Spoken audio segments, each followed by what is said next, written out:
Hi guys, Fonzie here from GM Motorsport Australia Speed. What we have today is a VF Series 2, one of the good ones. It's come to us with a base kit on it. It's got a camshaft. It has a 2650 full exhaust on it, OTR. Clients asked us if we can get a bit more power out of it. So we're going to give it a base run, and then we're going to talk about what it may need, or should we up the power, or should we just leave it alone? Give it a hit on the rolls and see what we can do.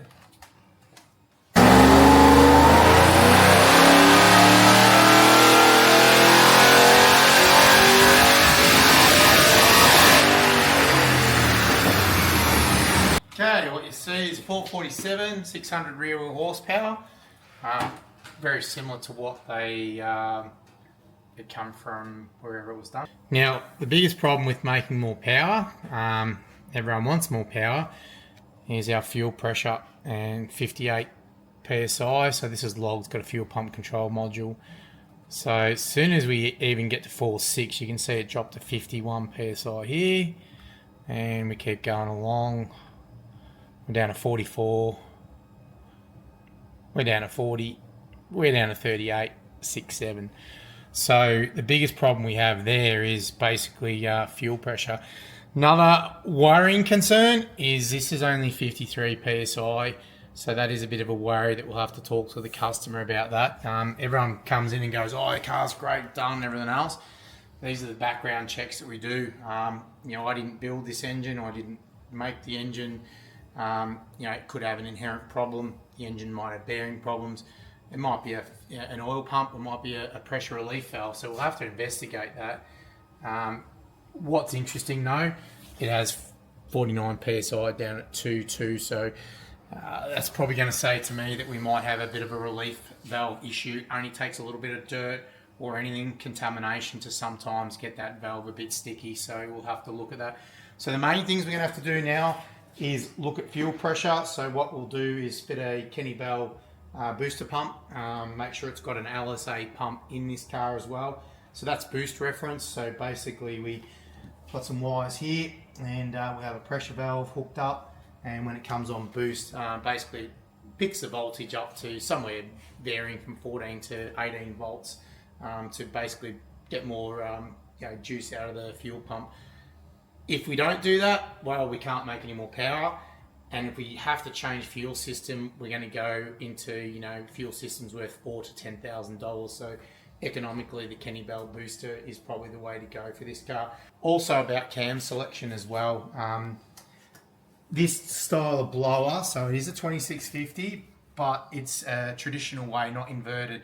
So even though the rotor packs are the same, they are two different deliveries. The VE efficiency of these are totally different when you map them out. So we find that realistically the camshaft technology, and everyone talks about BTR and everything else, but I don't hear much talk about the way it is. This has got a very short runner compared to a long runner. I've been an engine builder and we've designed world championship engines. I have cam doctor facilities. We have camshaft facilities as well. We have a lot of stuff. We deal with the best engineers around the world. So we may not be BTR, and I don't have any problems with Brian Pulley, and if we get to meet, I'm sure we'll talk over a lot of cool things, but we do have a lot of development ourselves, and we do know that, and this might be an insight for him, and he'd probably come up with a camshaft like that, is at the end of the day, this blower is different to your normal inverted LSA 1900 or even the 2650Is that Harrop make. Your camshaft selection is vital to your runner length. It is a crucial part as well. It's not just about profiles, it's the opening and closings with that runner length as well as crucial. It caught us by surprise even a few years ago. We actually were doing some testing, and some of the more traditional cams are actually working better in this way. So we know why, and it's part of our development and part of our selection at GM Motorsport that we can steer you into the right direction. So we'll wrap it up for this one of part one. We will do the fuel pump next. After that, as I said, we'll look at it, look at the camshaft as well that it's in it. I think it's a HO4 Harrop spec.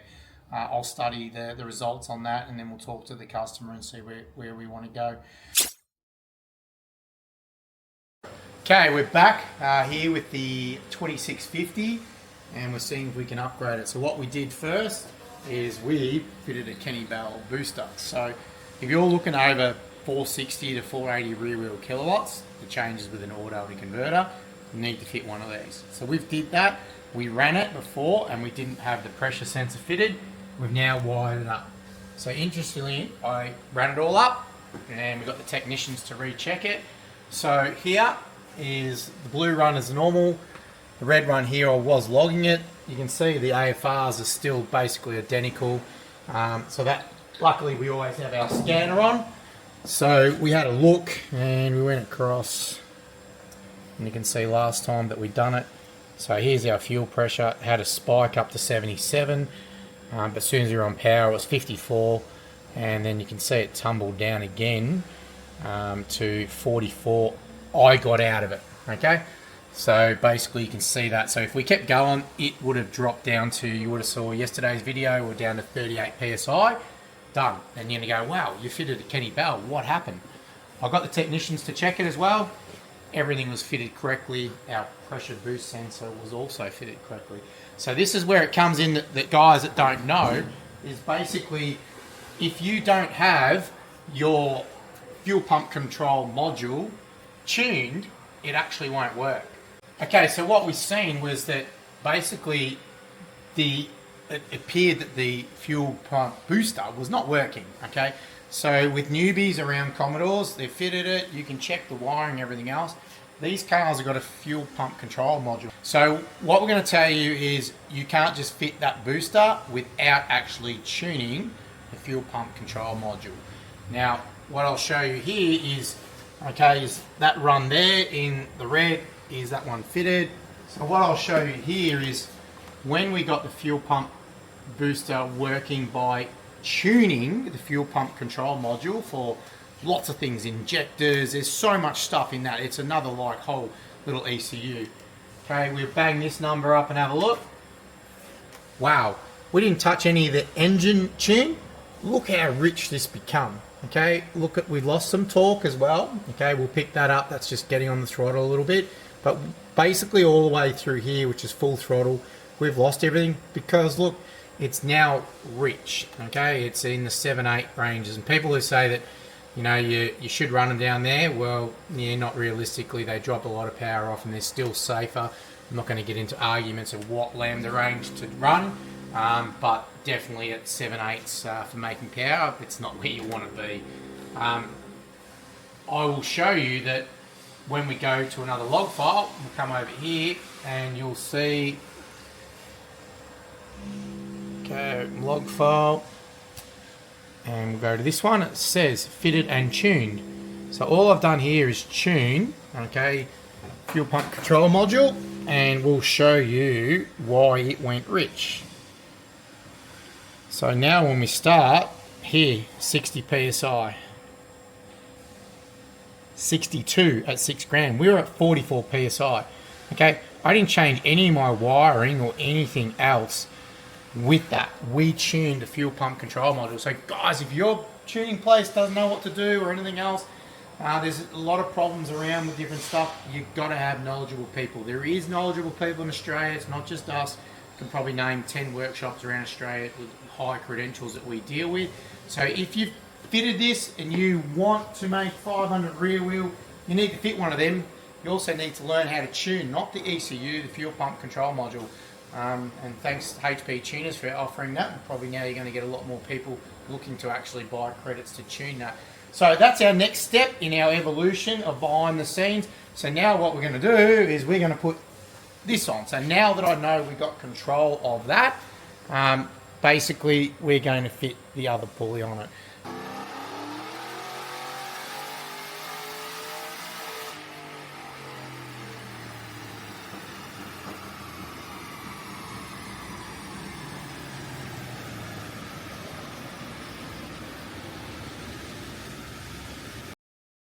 Okay, pretty close, guys. 496 rear wheel kilowatts. So that's with the different pulley and the upgrade. The exhaust AFR or lambda reading is at back. It's not from the collector, so it will show a little bit leaner. Also with the active muffler, we get some pulsings for the internet warriors that are on there. So you can see back here, some of the runs are down at 426. The car roughly come in with about 447. We richened it up. You can see the results are running rich as well. The fuel and the power went with it.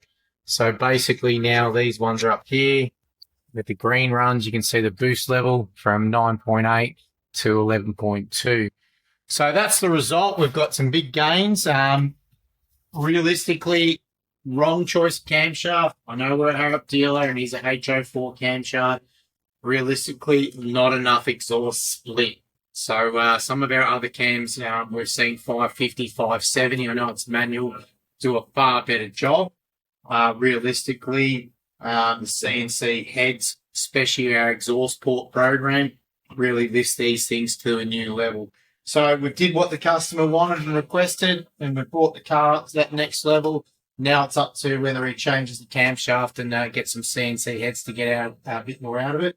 Hope it's been an informative video with all the stuff going on around. We showed you our laptop, we showed you our fuel pressures and everything else. So we'll do some more informative videos. I hope it's done in a good nature and everyone does like it, and we'll continue to do it. Thanks, guys.